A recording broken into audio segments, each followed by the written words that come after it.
নামাজের শেষ বৈঠকে এই ছোট্ট দোয়াটা না পড়া পর্যন্ত আপনি কখনো সালাম ফিরাবেন না। যতদিন আপনি বাঁচবেন, যতদিন আপনি নামাজ আদায় করবেন, ততদিন পর্যন্ত নামাজের শেষ বৈঠকে আপনি এই ছোট্ট দোয়াটা পাঠ করবেন, এরপরে আপনি সালাম ফিরাবেন। এতে কি হবে? প্রথমত আল্লাহ পাক আপনাকে ঈমানের সাথে মৃত্যু দিবে। আপনার মৃত্যুটা যখন হবে তখন ঈমানের সাথে মৃত্যু হবে। আর কোনো ব্যক্তির মৃত্যুটা যদি ঈমানের সাথে হয়ে যায়, ভাই, ওর দুনিয়ার জমিনের কিচ্ছুর প্রয়োজন নাই।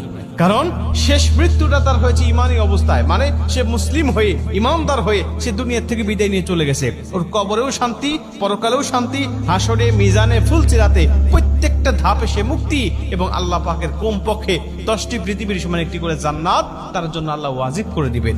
কারণ শেষ মৃত্যুটা তার হয়েছে ইমানি হালতে। সাহাবীদের মধ্যে অনেকেই ছিল যারা শেষ অবস্থায় ঈমান গ্রহণ করে তারা জান্নাতি হয়ে গেছে। আবার অনেকেই আছে রাসূল সাল্লাল্লাহু আলাইহি ওয়াসাল্লামের সাথে থেকেছে, নবীজির সাথে নামাজ পড়েছে, কিন্তু সে মুনাফিক হয়ে, বেঈমান হয়ে শেষ বিদায় নিয়েছে। আল্লাহ পাক তাদের জন্য জাহান্নাম অবধারিত করে রেখে দিয়েছে। ঠিক তেমনি ভাবে মানুষের শেষ অবস্থাকে আল্লাহ পাক বিবেচনা করে। ঈমানদার হয়ে মৃত্যুবরণ করতে পারলে তার জীবনের কিচ্ছু প্রয়োজন নাই।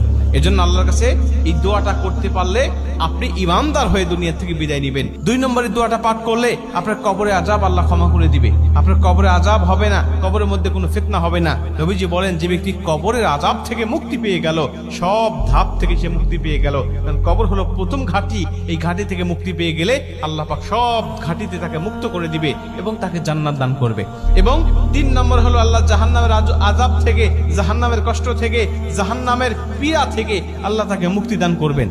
এবং 4 নম্বর হলো দাজ্জালের ফিতনা থেকে আল্লাহ পাক তাকে হেফাজত করবেন। ভাই, দাজ্জালের ফিতনা হলো পৃথিবীতে আদম আলাইহিস সালাতু ওয়াস সালাম থেকে শুরু করে আমাদের নবী মুহাম্মদ রাসূলুল্লাহ সাল্লাল্লাহু আলাইহি ওয়াসাল্লাম পর্যন্ত যত নবী রাসূল এসেছে, সমস্ত নবী রাসূল এই দাজ্জালের ফিতনা থেকে তার উম্মতকে সতর্ক করেছে। সমস্ত নবী রাসূল তার উম্মতকে বলেছে, দাজ্জালের ফিতনা নামক একটা ফিতনা দুনিয়ার জমিনে আসবে। এত বড় ফিতনা দুনিয়ার জমিনে আর কখনো মানুষ দেখতে পাবে না। এত বড় ফিতনা মানুষগুলোকে বেঈমান বানিয়ে ফেলবে মুহূর্তের মধ্যেই। আল্লাহ তাকে কিছু অলৌকিক ক্ষমতা দিবেন, আল্লাহ পাক তাকে কিছু অলৌকিক ক্ষমতা দিবেন ঈমানদারদেরকে যাচাই করার জন্য। তখন এই দাজ্জাল এসে দুনিয়ার জমিনে তার অনুসারী আর অনুগামী করবেন মানুষগুলোকে।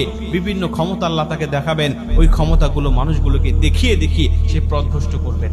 এই জন্য আল্লাহ পাকের কাছে এই দোয়াটা করতে পারলে আল্লাহ সেই আযাব থেকে বা সেই ফিতনা থেকেও আপনাকে মুক্তি দান করবেন। দোয়াটা ছোট্ট দোয়া আমি আপনাদেরকে বলি, সেটা হলো আল্লাহুম্মা ইন্নী আউযু বিকা মিন আযাবিল কবর, আল্লাহুম্মা ইন্নী আউযু বিকা মিন আযাবি জাহান্নাম, আল্লাহুম্মা ইন্নী আউযু বিকা মিনাল মাহইয়া ওয়া মামাত, আল্লাহুম্মা ইন্নী আউযু বিকা মিন ফিতনাতি মাসিহিদ দাজ্জাল।